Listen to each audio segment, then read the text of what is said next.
Okay, well, we are about 2 minutes in, so I will get started. Thank you, everybody, for joining us live today. Today, we have a great customer success story, Tim Wilson from Point Park University. Thank you again for making the time to join us live and share your experiences about achieving compliance and cybersecurity maturity with Point Park University. And Ryan will be our host to moderate today's discussion, but we're really looking forward to this because this will be a fireside chat style. A couple of housekeeping items. For those joining us live, we will be recording the session. And so if you have, anyone on your end, if you want to share the webinar or post it somewhere or revisit it for your own purposes, this will be recorded and emailed to everyone joining. And so you will have that after the webinar. And if you have any Q&A, feel free to chat it in the box in Zoom, but also we will have dedicated Q&A time towards the end of our discussion today for both of our moderator as well as our guest here. Quick spiel about Gimmal. We are end-to-end information governance. We offer everything from the discovery phase all the way to classifying, tagging, and really archiving the content. And so if anyone wants to check us out, gimmal.com, as well as on social, we are on LinkedIn, so feel free to connect with us there as well as Twitter. And so without further ado, I wanted to hand it off and present today's speaker and moderator. As mentioned, we have Tim Wilson, who is our Gimmal Discover customer today. He is the Chief Information Officer at Point Park University out in Pittsburgh. And Ryan Lane, my colleague, who is the eDiscovery practice lead here at Gimmal, and he's actually on the other side of the country. So it's morning time for him. So from here, I'll hand it off to Ryan and Tim to take over the conversation. Thank you very much, Tim. Thank you for being here with us today. I thought that I'd let you introduce yourself just briefly and tell us a little bit about yourself and Point Park University. There's no point in talking about me so much, but if anyone would like to reach out, has any questions about our solutions, I certainly am always available. My email can be found, I believe, at the end of this deck when we're done with the presentation. But let me jump back to you, Tim. Please tell me about yourself and a little bit about Point Park. Sure. So yeah, my name is Tim Wilson, Point Park University. I like to flatter myself with the a lot younger version picture there than what you're seeing live. I used to be able to get away with this, Ryan, when we didn't do it in this kind of style, but so have about 25 plus years of experience doing this, all different levels of education, from K-12 all the way through, community college through four-year university work. Done IT leadership and in IT leadership roles in all of those different sectors of education. I have some pretty vast experience doing this, and the industry has grown and evolved over time. So I have some experiences with things as they've evolved over time. When I went into my academic career, I thought I was going to be a high school history teacher. It didn't end up that way. As many of us probably on this call, it just doesn't end up the way you think it does. But I've enjoyed it along the way, and it's been fun. Point Park University, just to give you a real quick rundown of what we are. We are a medium-sized to smaller regional university located in downtown Pittsburgh. So one thing I can't control on these kinds of calls, Ryan, is the fire engines or the police cars or the people on the sidewalk behind me. So if anybody hears that kind of thing, no problem. I apologize in advance. Can't control it. We have about 4,000 students as a head count here. And so we don't have a lot of depth on the bench. So we try to identify and find the tools that can help us meet the need.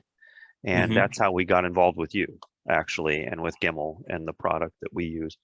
Yeah. and what we're So going to talk about today a little bit. But a good jumping off point. What types of things as a university, especially from an IT and security and privacy perspective, what types of things generally do you have to worry about? And you know, I think next slide too, Kim, please. What types of what types of matters do you handle regularly that you have to be concerned about as a university related to data? yeah, so that's a kind of I've got kind of a twofold answer to that. Okay. There. One of them, to your immediate question there, one of the things that we handle quite readily is eDiscovery kinds of situations where we are, you know, in some kind of legal issue where we're needing to get a hold of evidence to supply to legal counsel for whatever we're going through. And so we need to look across our digital archives, and those digital archives for us can be in various different places. Sometimes they're in email, sometimes they're on hard drives and machines, sometimes they're on network shares, sometimes they're with cloud service providers. And so we need to be able to collect that evidence in a secure, safe way, and then be able to pass that evidence on to either a third-party legal representation or our own in-house legal counsel. And so that's one way. That's one part of it. Is that the kind of information request that would be considered a DSAR in some contexts, or in the federal space or the state sense, a FOIA request? Is that the type of? Yeah, it could be both of them. It could be either of those, to be quite honest with you. It can be, you know, or in our specific situation, we deal with something that's called Title IX investigations. It can be an internal investigation related to Title IX. And whether we have an issue or whether we don't have an issue, we could be in an audit kind of situation that we might need to supply evidence of some sort. So it's not only what you just described there, but there's some other things there as well. And then you said you had a twofold answer. What's the second part? Yeah, so the other one is the regulatory aspects of things. You know, our data comes into play quite a bit. We're in the higher education space, obviously, but the regulatory types of things that we deal with, I think, are pretty applicable across many different sectors of industry. You know, we deal with GDPR because we have international students, right? We deal with GLBA. While we're not a bank, we are considered a player in the lender operation. Which puts us in scope for, you know, Federal Trade Commission GLBA regulations. We have some industry-specific regulations that we have to comply with, like FERPA and things like that. The credit card industry has PCI regulations around it that many of you that are out there, if you're not in the higher education space, that you might be challenged with. Any sort of PII, I would imagine, for your students as well. Right. And so all of these different regulatory bodies touch kind of the same core group of PII. They might mix or match them in different ways and tweak it a little bit different, but at the core, it's PII, right? Yeah. And so that's what you're after in any kind of information governance kind of operation, or, you know, a subset of that is data governance and things of that sort. So yeah, so it's regulatory compliance and it's eDiscovery. I mean, does that answer, Ryan, what you're after? That absolutely does. That makes a lot of sense. And as a follow-up question to that, what types of PII do you have to be concerned about on behalf of not only, I'm sure, students, but anyone whose personal information that you handle? Right. So types of PII, you know, would be those things that, you know, any kind of specific financial data on our students, we would need to protect. The givens, you know, the social security numbers and things of that sort. We collect that, you know, I don't know if I'm not beating up on the federal government or anything, but they're quick to tell you that you can't use Social Security number as a unique identifier when you're running your student information systems. But yet, for financial aid purposes, they require you to have the Social Security number. So we're forced to collect Social Security numbers on our students because we do help them with lending and government subsidy and things of that sort, and financial aid. So we collect and we store that kind of data on our students. That makes sense. We have health records. We have health records for our students. Immunization records and health records. Definitely today related to what we just went through. Hopefully, we're on the downside of the COVID. Knock on wood here. That we're on the downside of that. But those health records came into play quite a bit. We don't have a medical school attached to us, but we do have a PsyD program where we offer community counseling and mental health kinds of support to clients. That is in scope. That's HIPAA protected data that we store in our systems now. And it's not always just Ryan, textual data either for us. It can be like for our counseling sessions, like I just said in the PsyD program. We tape counseling sessions. There's cameras in the rooms. That video and audio has got to be protected. Absolutely. We're a downtown institution, like I mentioned to you. We have over 500 security cameras. We store that data digitally on our servers. That's protected data. It's specific to us, but it is protected. So those are kinds of some of the things that. Interestingly enough, that makes total sense, and I appreciate the twofold answer in that sense. And interestingly enough, the use case, the need that you came to us initially with, didn't fit either of those two. It was a copyright issue, isn't it? Right. So yeah, we were looking. Being a smaller organization, and I'll mention it, I'm sure, later on a little bit too, but being a smaller organization, we don't have a lot of depth on the bench, Ryan. So we've got to look for some tools that help us, find some things. So we were getting, and this probably isn't a Gimmal Discovery kind of what you would traditionally advertise as being, that's what the tool is used for, but we use it a lot for peering into what we had. We didn't know what we had sitting on drives out there. So for example, we would get DCMA notices about digital copyright, Millennium Act notices, and basically it is, a student in our dorm has wanted movie X and went out there on the internet and found it on some site and downloaded it illegally, right? So we get the notice on that, and so then we have to go scouring for that data, and we need to respond back to the DCMA notice, saying that we found out who it was, we did this about it, and that's a constant kind of thing. So this tool has helped us with that. We've now leveraged it for other things, and we'll get to that in a short moment. I'm curious, so when you had this probably 5-10 years ago, when this was really a lot more of an issue for a lot of organizations, I'm sure at the university level, with copyright matters and probably music and movies being on servers and needing to be purged, plus responding to the DCMA and proving that you actually did so. What were you doing at the time to handle your data, your information governance needs in the repositories that you had identified, the data that was sitting out there? Yeah, so we weren't doing a very good job at policing it, Ryan. We were managing it through policy, and so we were telling people how they should act. But when you can't police it with some kind of tool or some technical environment to make sure that that is taking place, you just hope that people are doing what they should in your organization, and you can't count on that all the time. In an ideal world, you don't need lawyers either. I understand the optimism associated with that approach, but in practicality, as you said, if you can't actually police it, it makes it a lot more difficult to ensure that you can prove that you're actually upholding your obligations, right? That's right. And that expectation is being, that right there, it's not just you say you're doing it anymore.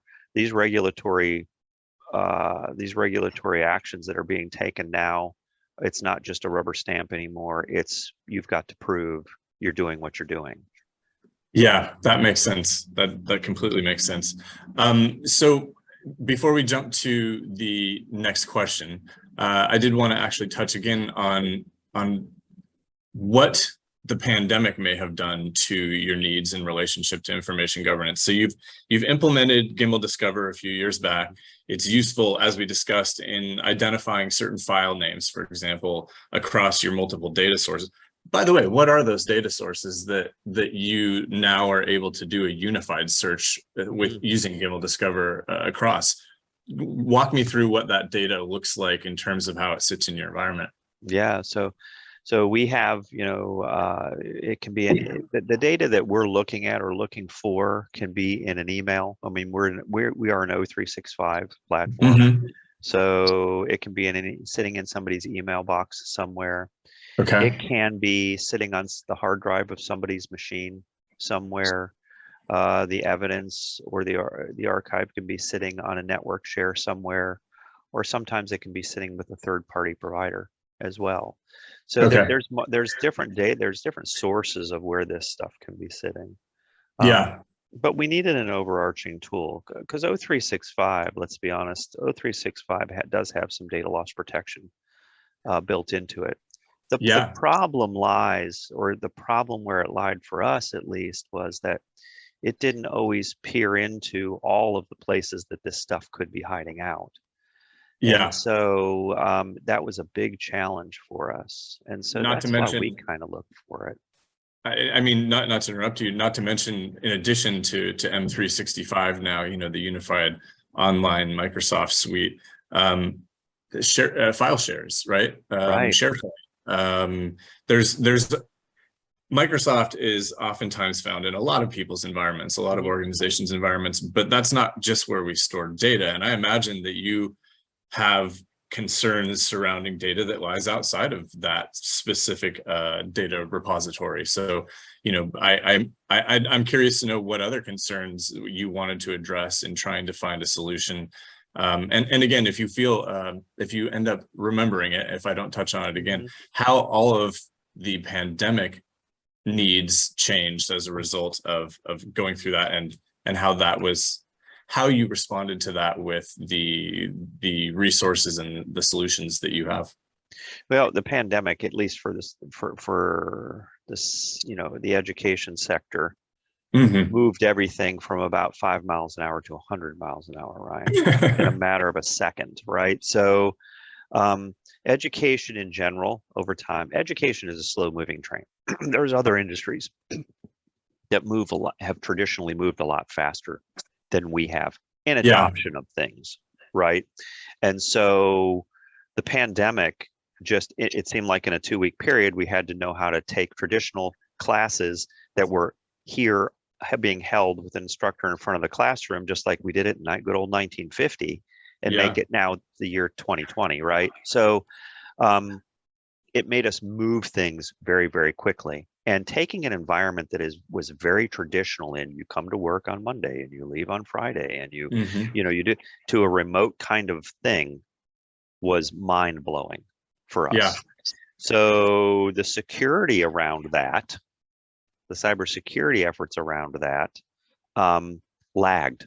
And if you were to, not to jump off target with this conversation, but kind of does have to do with it, because we're going to come back to regulation here in a second. Sure. If you look at the bad guys out there, the folks that are doing the bad things in the cyber world, where are they picking? Well, they're picking on education. We are at the top. If you looked at the list of sectors, we're at the top. Why is that? Because they know that we had to lightning fast forward in 2 weeks, in March of 2020. So, and so they know there's those holes there. Now, bring that to today. Well, there's regulation around that kind of thing. And where's the heart of the regulation? The heart of the regulation, any regulation, whether that be GDPR, whether that be GLBA, whether that be FERPA, whether that be PCI, it all comes back down to, where is your data and how well are you protecting it, right? Yeah, that's right. So that comes the definition of how you approach that comes in what is information governance, right? Mhm. So that was the biggest challenge for us. We weren't mature in that space. You know, I started out in K-12, so I equate everything back to K-12. You know, at least for our organization, and I would venture to say most of the educational organizations out there, Mhm. we were in elementary school, maybe getting into middle school, right? Didn't quite know what the world was like. And if anybody remembers the awkwardness in middle school, that's where we're at. We're Yeah. doing some things mature. We raced really quick at throwing, different kinds of technology at the problem. Mhm. But we hadn't really started with step one, which was defining your information governance plan. Yeah. And so one of the biggest challenges when you look back on it in hindsight, if you had had all the time in the world, you would have developed this plan, and then that plan would have actually allowed you to better pick technical solutions. When you Sure. didn't have that time, you picked the technical solutions. Now you're back ending the plan into it. So it makes it a big challenge. But now we're going back and we're trying to, it's people in my seat are trying to go back and educate executive management, board members as to Mhm. what this whole thing is when we talk about information governance. They automatically think information governance is an IT problem, and it's not. This is an organizational challenge. Touches everything. This isn't a technical challenge. Now, there's a subset of that that's called data governance, which more gets in line with the technical tools and how are you policing this and all of that kind of stuff. But information governance is a legal thing. It's it's an organizational thing. It is a technical thing. We play a part in that, but we're not all. So that, if I had to answer this question, one of my biggest challenges and concerns is trying to back end something called information governance into play when it really is what we should have started with, but we didn't have time to do that. If it makes any kind of, does that make any kind of sense, Ryan? Or am I just talking crazy? Oh, no, it absolutely makes sense because, well, first of all, you're kind of learning on the fly if you're starting to realize all of the places that you're manually searching for information, whether it's related to PII, whether it's related to some eDiscovery or some information requests. I mean, there's all sorts of use cases associated with needing to know what's in your data, right? But you're learning on the fly. And so you're then starting to understand how to piece together a solution that actually is going to do everything that you need. It completely makes sense. And so where did that leave you in terms of identifying utility with regard to Gimmal Discover, for example? Right. So, your company and your product plays it is a specific, it helps us tackle a specific need. So, it's all around data loss prevention. It's all around DLP for us in eDiscovery. So name the regulation, and or if anybody's tried to apply for cyber insurance lately, it's becoming extremely difficult to play in that game. At least in education, it's becoming extremely difficult to play in that game. And they're asking more and more pointed questions around many different things in your cybersecurity architecture and design. Yeah. One of those specific things is, how do you know where your stuff is at, right? So it's asset management. How do you know where it's at? Your product helps us with that. And how do you police it through time? Yeah. How are you checking on, and how are you making sure that what you say you're doing, you're actually doing? And so without eyes into that, and when we implemented your product, like you had mentioned, was for a totally different thing. But without some kind of eyes into what you've got going on your network, and where things are being stored specifically. And I'm not just talking about, unstructured data. I'm also talking about structured data, data that's sitting inside of databases. So unless you have a pretty good handle on that kind of thing, it's very hard to check the boxes, right? And do the right thing when it comes to regulation, or when it comes to cyber insurance. That makes sense. So we touched on this question already with regard to the triggering event being that copyright issue. Kim, if you could jump to the next slide, please, that would be really helpful. So if I understand correctly, a lot of the manual searching that you were doing previously, individual searches, for example, in email, individual searches on file shares, individual searches, I'm sure, in other aspects of other data repositories and data sources that you have, you were able to consolidate a lot of that searching and I assume save a lot of time. And in addition, tell me about how the ongoing maintenance works for PPU in relationship to automation. Yeah, yeah, we take a look at our environment periodically, just doing some general kind of compliance searches across our environment. You know, we run that frequently to see, you know, for example, user X, they have a spreadsheet with 5,000 social security numbers on it sitting on their hard drive of their machine. It may be that that person is in financial aid and they have a legitimate need for that. And so we reach out to that person and make sure that they are aware, because you'd be very surprised to find when we first started doing these that, you know, if you're like me, I may work on this presentation and then I'll slide it into a folder on my hard drive. And 2 years from now, this presentation is still on the folder in my hard drive, right? I've forgotten about it. Yeah. That can happen with spreadsheets. That can happen with documents that have personally identifiable information in them. Now, the user might forget it, but the hacker, they'll look for that. They'll look for that stuff, right? So, you know, it's we kind of help people remind them that this stuff is there, and then we look to see if they actually have a legitimate need for that kind of thing. And the other thing I will tell you that helps me, at least selfishly, to your point about looking in these different individual places for this stuff, that was very much an IT function prior to using this. What this does for me now in a more mature state is it allows me to share the pain.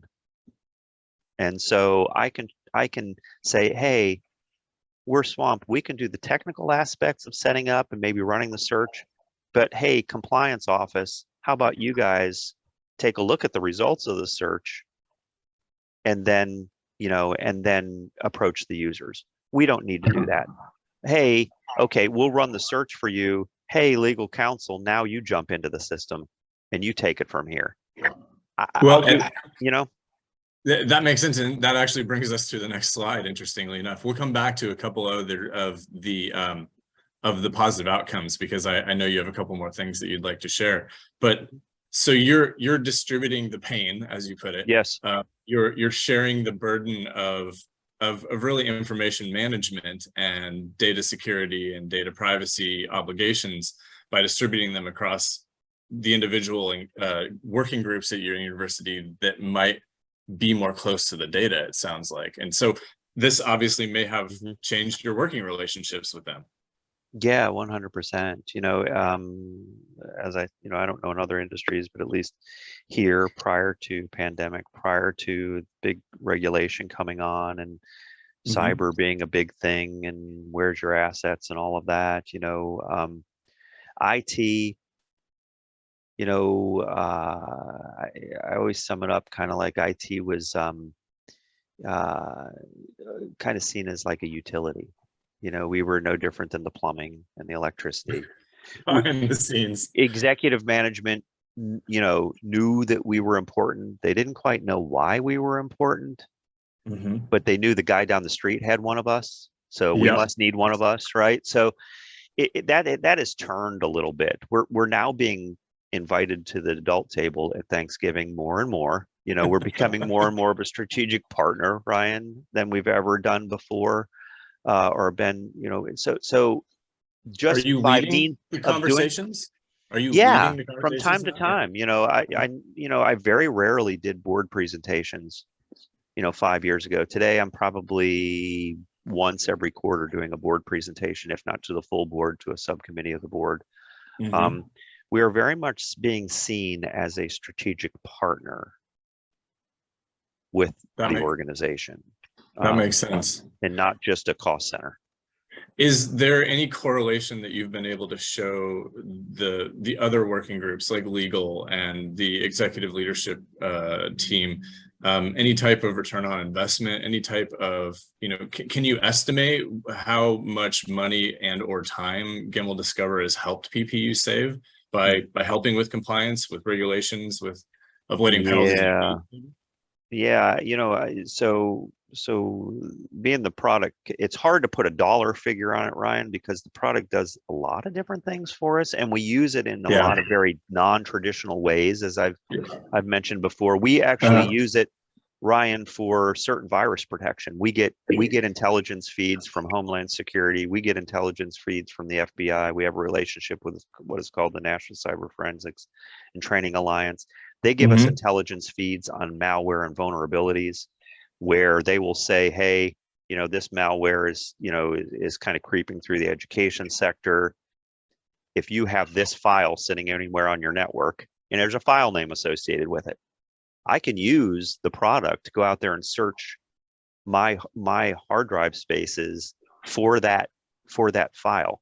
I say all of that, and then it's hard to put a dollar figure on that kind of thing. I will tell you that, we do a lot of our own. If you just look at the legal aspects of things, we do a lot of our own.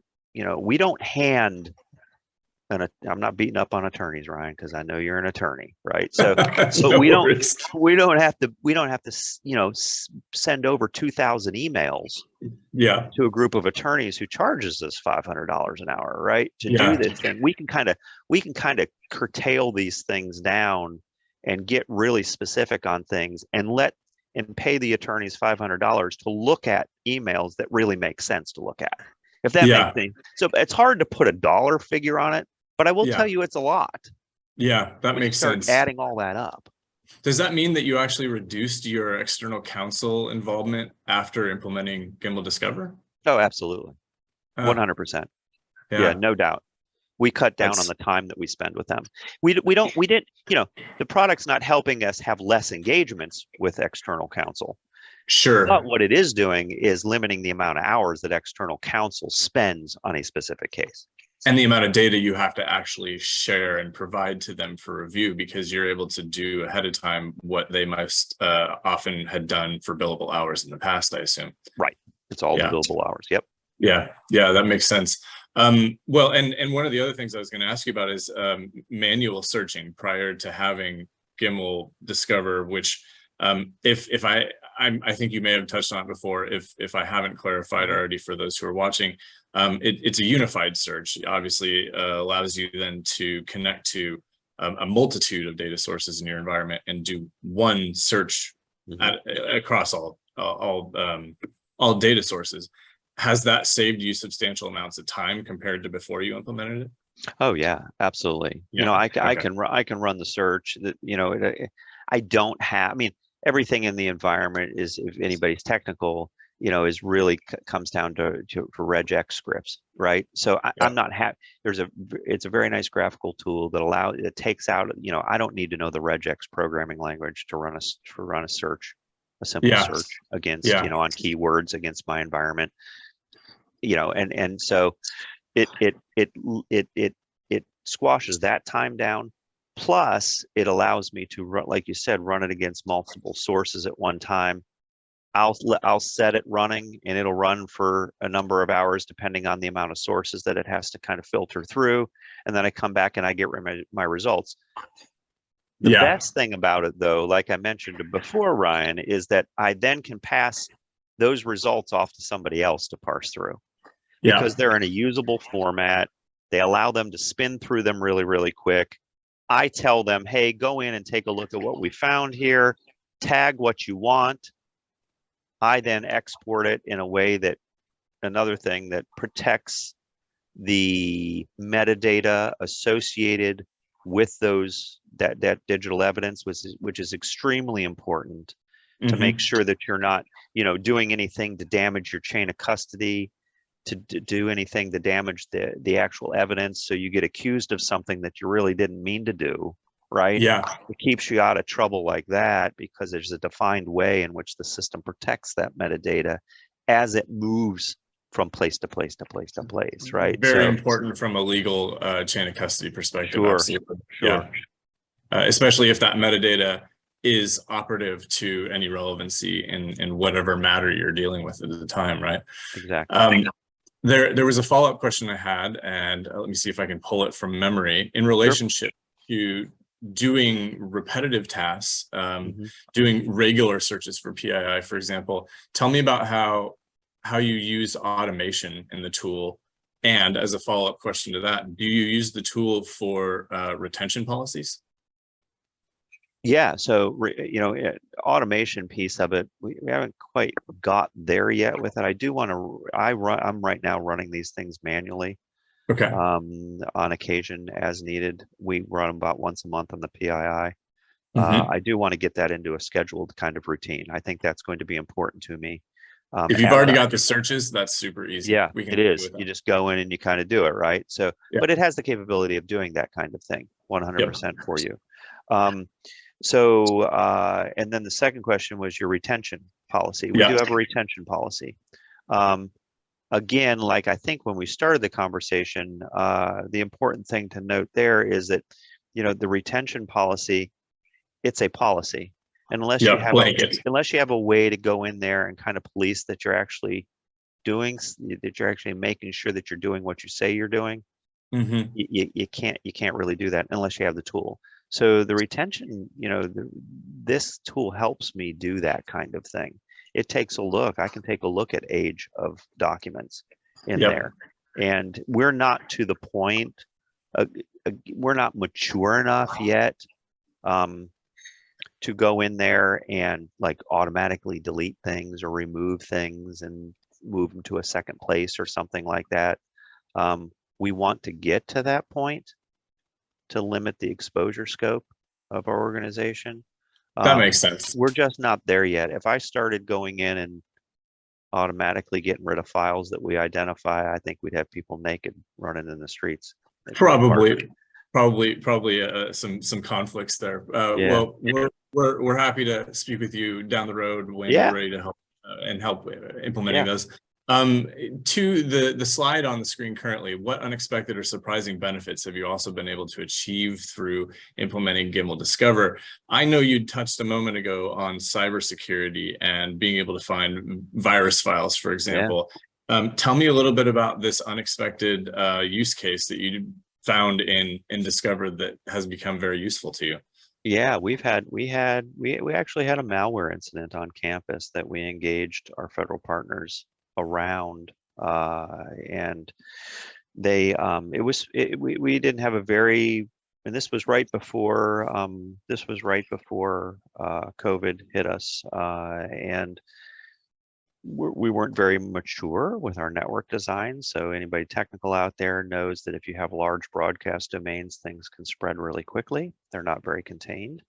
And so that's what we had happen. It didn't affect any of our Point Park University data, but it affected or got infections on machines where it affected people going out and shopping for clothing or buying something off of Amazon or something like that. So their credentials were whacked, right? And so they were suffering from that. Our federal partners said, hey, we can't help you with the design, but if you can locate, like I was mentioning before, if you can locate this certain file, you've got an infection on that machine, and then we could identify it and quarantine it. Didn't know how to do that, kind of backed into using this product for that. We set the product go and said, look for this file. And it came back and identified those locations for us, which helped us squash things down pretty quickly once we knew the name of the file. So we teamed the product with some intelligence that we were getting. Well, kudos. So it was an unexpected kind of thing that came out of that. Good. Go ahead, finish that thought, please. No, I was saying, and the copyright issues. Not too long ago, I had to deal with somebody who had a liking to wrestling videos. We got two different notices, and we had to find who this was, who they were, where the files were. We teamed your product with some Cisco tools that we had, and there you have it. You put the two together, and we have a solution. That is actually a good transition to the next slide, Kim, if you could please move to that. And that is to say, I'm sure that raises the question of cybersecurity insurance and having to declare that potentially as an incident to your insurer. Obviously, maybe you don't make those types of declarations unless you have to make some sort of a claim, but this is not unique to universities, right? I mean, No. Point Park is experiencing things that other universities might as well, right? What then, from that cybersecurity perspective, would you provide as a recommendation or advice to other higher ed organizations? And as you start giving that, please answer that question first, and then I'll jump to my next thought. Sure. From a cybersecurity standpoint, 3 years ago, they weren't asking specifically about data loss protection. Today, my applications have data loss protection. They're not only asking about what you're doing around that space, but they are also asking and want to know, when you have an incident. They're not anticipating if you're going to have an incident. They're anticipating when you're going to have an incident. What they really want to know too is how fast can you respond to that incident? What tools do you have? What does your incident response plan look like? And so we have many different tools, Gimmal Discover being one of them, because of what we talked about in the slide before. The unexpected aspects of how we can search and sort our assets is extremely important, along with the data loss protection parts of cybersecurity. It helps us check boxes that we never would have imagined were even going to be boxes 3 years ago. It's very interesting. And how does data in place being queried by Discover help, as opposed to other tools or solutions, for example, that might query data that's not actually at rest? Right. So, ignorantly, for an institution our size, I think of cybersecurity aspects as like a triple-headed beast. One of them is how well are you protecting yourself from the outside bad guys? You do that with a firewall, right? Yep. So because you have a firewall, you can't close yourself off like a jail. You have to inherently put holes in that to be able to do business, right? So these bad guys look for holes.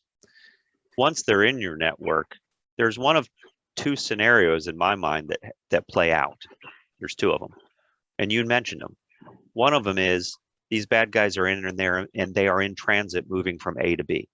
There are tools that help us research that a little bit better. There's a lot, we're a Cisco partner, so there's a lot of tools built inherently in those products to help us figure that out.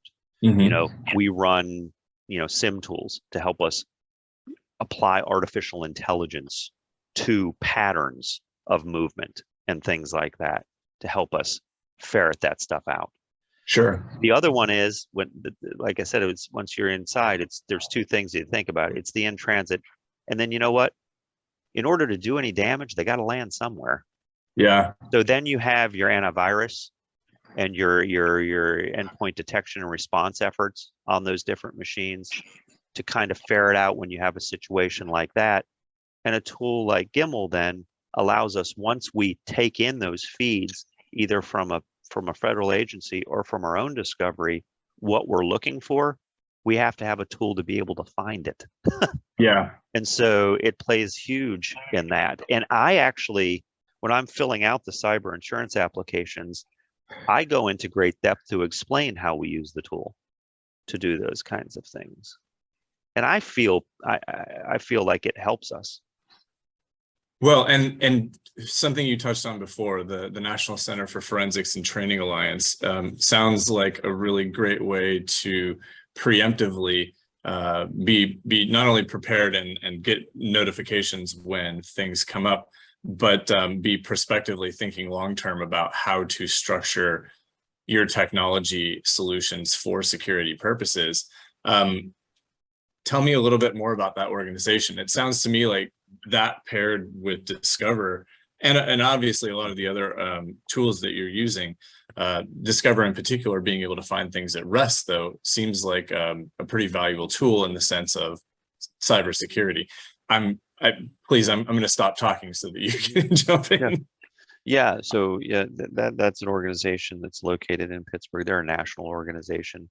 Okay. They're a 501(c) organization, so they're a nonprofit.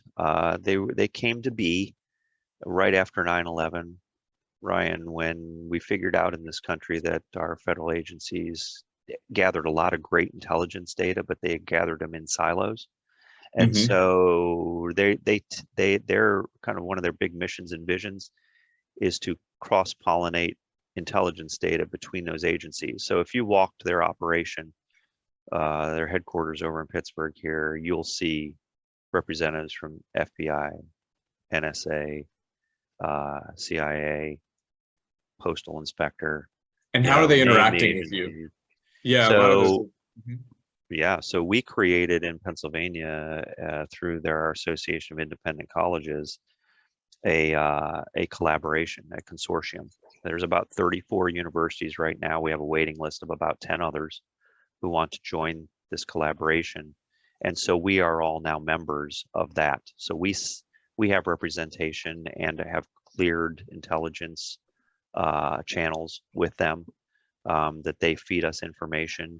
And not only does it come from those federal partners, that intelligence, but it also comes from, there's industry specific, so manufacturing has representation over there. The financial sector has representation over there.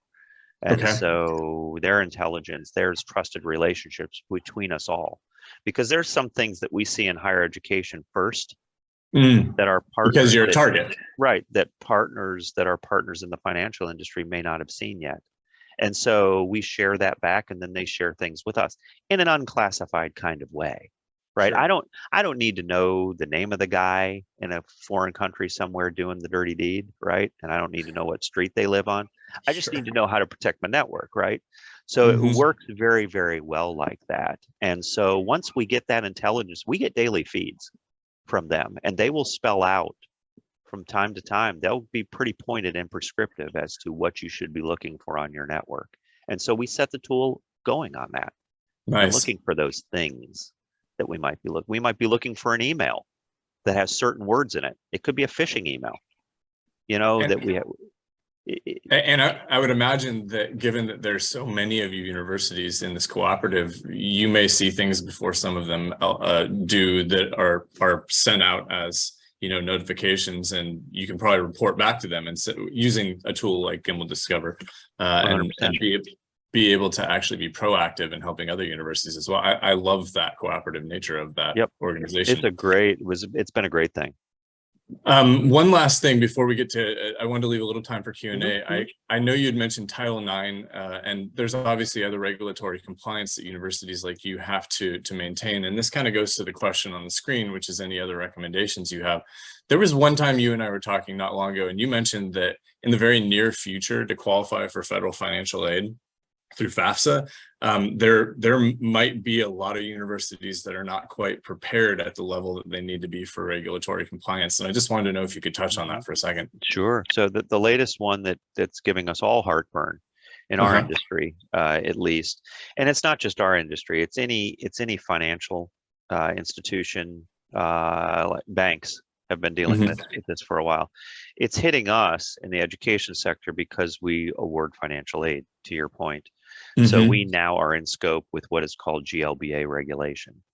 And so that's a Federal Trade Communications Commission's act, where we have to be in compliance with NIST 800-171 controls.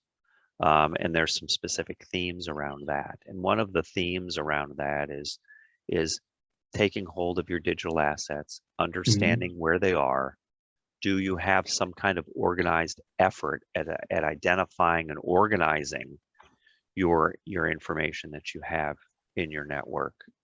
And so, and you have data loss protection around that. So with this tool, we're able to satisfy some of those controls that need to be satisfied. Does it get all 110? No, it doesn't, but it gets ones that we need, you know, Yeah. around data. And so it's very extremely helpful. That's the one that we're dealing with right now that's directly related to financial aid. Meaning that if you didn't comply with and couldn't show proof of complying with the I don't know the GLBA. acronym. Yep. GLBA. Gramm-Leach-Bliley Act. You would not then qualify to have your students get aid through the federal government? Well, we would be, that would be an actionable, auditable thing. Okay. So okay. like, this is going into effect on December 9th. For us, it's coming that quick for institutions. So at least in our space, it is. And so while we think the FTC is going to send armies of people out to audit you? Probably not. My gut tells me, Ryan, that what's going to happen here is that you're going to have a situation where your name gets in the paper, they catch your name in the paper, and now we're going to send the team in to look at what are you really in compliance here or are you not, you know. And then there's, you know, there's certain aspects of audit for us on an annual basis of our financials. And so I do believe, if I'm not mistaken here, that there will be a part of that external audit that will be, they have to certify you are in compliance with GLBA. So I don't think it's going to happen for us on 12/9. Do we need to be ramped up and ready for it by the summertime when we get audited? Sure. Yeah. Probably. Yeah. But yeah, that makes sense. It can affect financial aid, and there can be fines. To your point there, you know, is it going to happen 12/9, or do we need to be more realistically ready by the summer? I mean, that really brings one of the most applicable phrases that I've heard in the information governance eDiscovery world, and that is start now. Start now. Absolutely. Because you're never going to have a perfect system, you know, when you start, and you're probably never going to have a perfect system when you get audited, but at least the implication of goodwill and the intention of being diligent in managing your data is really the most important part of data management and data governance. Right. Indeed. So, you know, I thought that we'd leave a little bit of time for Q&A. Was there anything that we didn't touch on that you wanted to mention in relationship to how Gimmal Discover as a solution has helped? Yeah, no, you know, the one thing that I will leave you with is the one thing that you just said, and this is proof to the point that everybody out there, Ryan and I didn't rehearse this beforehand. That he just stole exactly what I was going to say with takeaways, right? It's start now, you know. So if you haven't started thinking about this, getting a handle on your assets that are sitting out there and how to organize them, you need to start now. And so that comes with, you know, going back to giving this kind of global comprehensive information governance approach to things. And so the product can help with a lot of that. It can't help with all of it. It can't do the things like, you know, educating your stakeholders and making sure you have a seat at the table and, you know, those kinds of strategic kinds of things like that within your organization. It's a tool that can help you enforce those kinds of things and help you organize those kinds of things. But it's not going to help you in that global approach to things. That's something that has to happen, and there has to be buy-in there first in order for anything to happen successfully. Well, and this actually brings up a really great Q&A question that we just had, which goes to the buy-in. You know, who are the stakeholders you had to engage to start the whole process of getting a unified solution in place? Yeah, so the stakeholders I needed to sell to was, you know, I report up to the CFO. CFO has to buy into it, of course. My board of trustees has to buy into it, of course, because it is a policy. You know, policies are approved by boards. Procedures and operational plans are something that is at the purview of the administration, right? So in order to get up to the board, I had to sell it to the executive staff, had to sell it to the board of trustees. There's always a silver lining in any dark cloud. So when it comes to all these regulatory kinds of things, GDPR, GLBA, PCI. You know, when you start talking about those things and you start talking to people about credit cards, and you start talking to people about the European Union and GDPR, these are things that have been frequently high profile in the media. So it was a little bit easier sell for me when it came to that, because, you know, these are things that are out there. Cybersecurity is out there. You know, that I don't have to argue that cybersecurity is a #1 enterprise risk, right? Yes. Or regulatory compliance is a #1 enterprise risk. They don't have to just hear it from me. They can hear it from an expert 50 miles away or greater, right? So, and that helps. So it was a lot easier to sell, but I still had to sell it to those people. Does that answer your question? Of course. Absolutely does. And you know, being in a position on an executive leadership position must be very nice to have someone come to you and say, hey, we've got this concern. It's ubiquitous across all of our business teams. And I got a solution.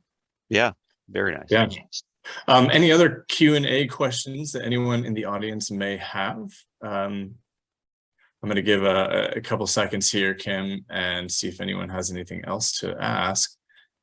We're right about the time on the hour. So if there are no further questions, and I appreciate sorry to steal the thunder of your statement, start now. Yeah, Tim, that's super funny. We great minds think alike, I guess they say. I want to thank you for your time. Sure. Really appreciate the opportunity to speak with you and hear a little bit about how we may have helped you. Please reach out to me anytime that you need help or would like to discuss anything, obviously. Great. Thank you very much. With that, Kim, I'm going to turn it back over to you. I think we can go to the last slide and give anyone who would like more information for contacting me or Gimmal the opportunity to capture that.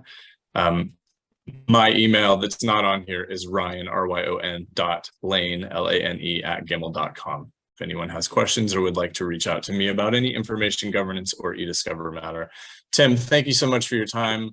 I look forward to the next time we talk. Have a great day and a very happy Thanksgiving. Yeah. Thank you, everybody.